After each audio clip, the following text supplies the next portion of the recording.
Kas ir viena no manām mīļākajām kombinācijām, ko es izpildu, ir no labā apkārt vai saucamais kokos, kas ir nosaukts par godu spēlētājiem Jani Koko, kas šo spēles manevru izdomāja. Viņš pats ir soms, un šajā brīdī mēs viņu metam katrā turnīrā. Un te būs kā viņu izpildīt un iemācīties mājās. Kustība ir salīdzinoši vienkārša, bet prasa diezgan patrenēties mājās. Es viņu izpildu stāvot ar kāja.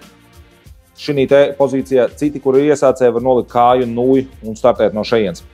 Bet, ja mēs sākam tādā vienkāršākajā veidā, mēs stāvam abus divus spēlētājus noliekot pie sarkanās līnijas. Tālāk mēs ejam uz priekšu ar labo spēlētāju, dodam piespēli un ar kreiso spēlētāju sitam. Parasti ar domu, lai trāpītu tālajā stūrī, mēs liekam nūju pret bortu šeit, kas mums ātrumā izskrījas apmēram šādi te. Izstās vienkārši, izstās ļoti ātri, super efektīvi.